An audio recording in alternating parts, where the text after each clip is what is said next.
مساء الفل عليكم. النهاردة الوصفة بتاعتنا سهلة جدا ومش محتاجين فيها مكونات كتير.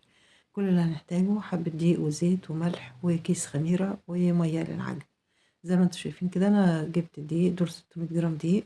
هحط عليهم كيس خميرة اهو.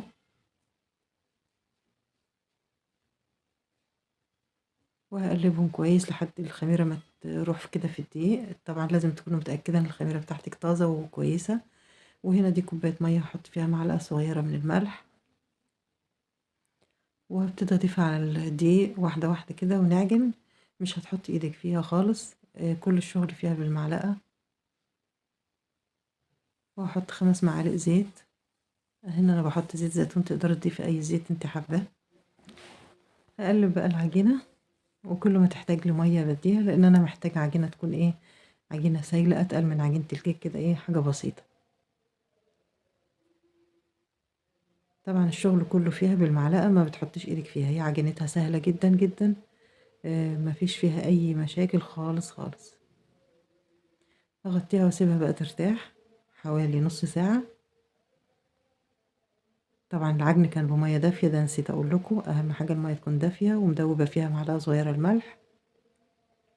هنا ده بعد نص ساعة ابتديت اعجن فيها تاني، وبرده بالمعلقة زي ما انتم شايفين كده.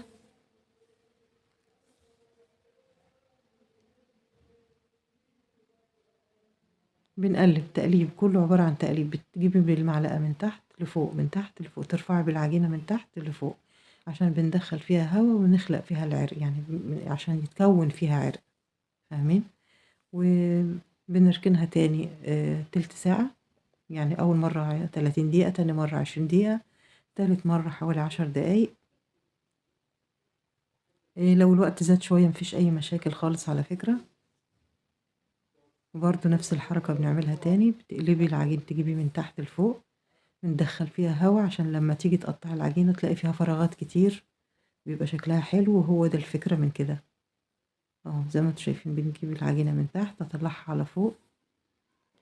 طبعا الوصفة الأساسية بتكون العجينة معاهم تقريبا أتقل من كده شوية، وبيعملوها بإيديهم مش بالمعلقة. أنا فضلت أعملها بالمعلقة لأن العجينة بتكون طرية وبتلزق في الإيد، فهتضايقكم وانتوا بتعملوها. هي بالمعلقة برضو شغالة وحلوة وسهلة، هتديكي نفس النتيجة.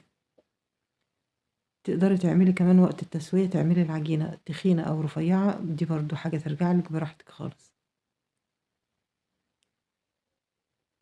هنا أنا عاملة 600 جرام عشان الصينية كبيرة. انت لو هتعملي أقل من 600 جرام هتختاري صينية أصغر أو قالب زي ما انت حابة، يعني فاهمة.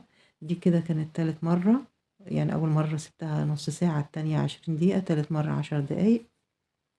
آه، بعد تالت مرة هغطيها واسيبها ترتاح 10 دقايق. بعد ال10 دقايق هناخدها هنقلبها تاني، وهاخدها في الصينية زي ما هتشوفوا كده.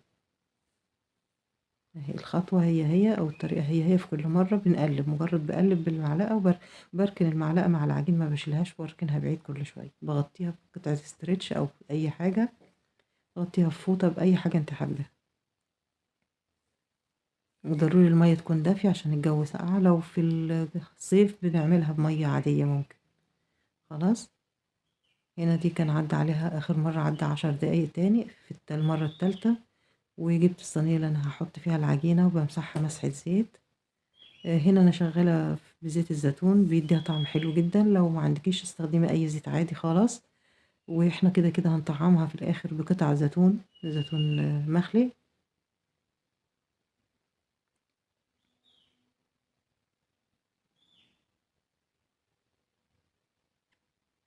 قبل ما انزلها في الصينية برضو هجمعها كده بالسباتولا دي. هلمها تاني. كل اللي احنا بنعمله ده يعني حاجة فايدة للعجينة، عشان تديكي فراغات كتير جدا بعد ما تقطعيها.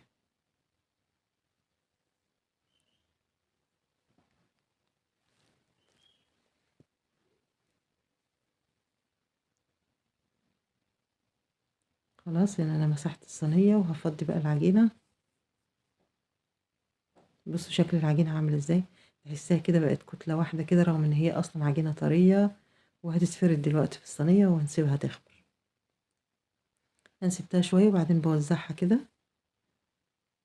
أهي عشان تروح وتيجي كده في الصينية. هنا المفروض ما كنتش حطيت نقطة الزيت دي قبل الخضار، بس مش مشكلة، اديني حطيت الخضار. الخضار عبارة عن ايه اللي انا اخترته، براحتك تقدري تحطي حاجة واحدة منهم. انا هنا حاطة فلفل وزيتون. فلفل حامي تقدري تحطي فلفل رومي او ما تحطيش خالص، ممكن تديها رشة ملح وكفاية.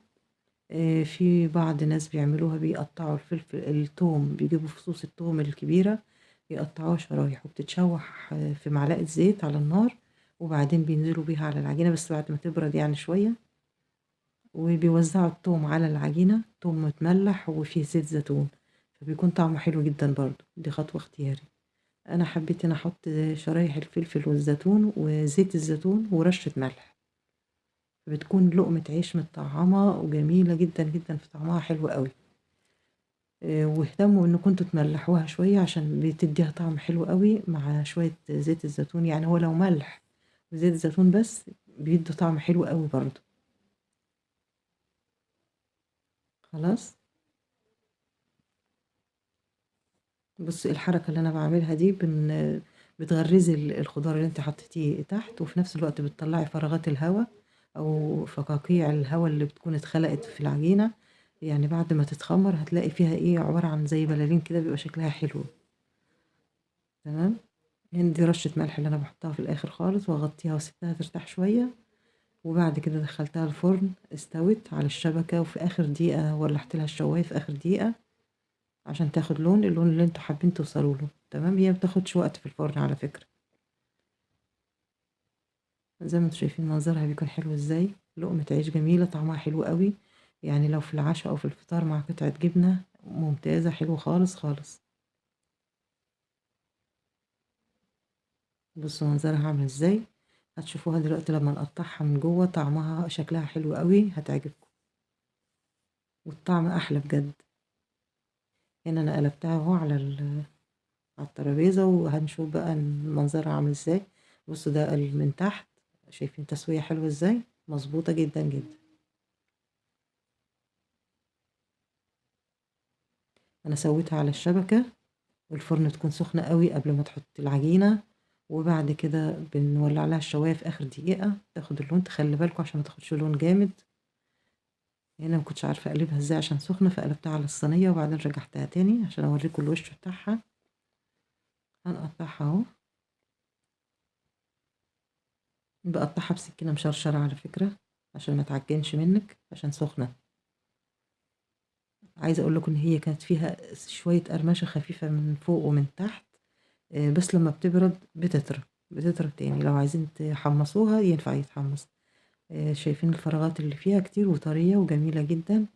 عايزة اقول لكم ان تاني يوم انا قطعت قطعتين شرايح، قطعتهم شرايح رفيعة جدا جدا، ودخلتهم الفرن حمصتهم، فكانوا عاملين زي المقرمشات اللي بتتباع الجاهزة دي في الأكياس.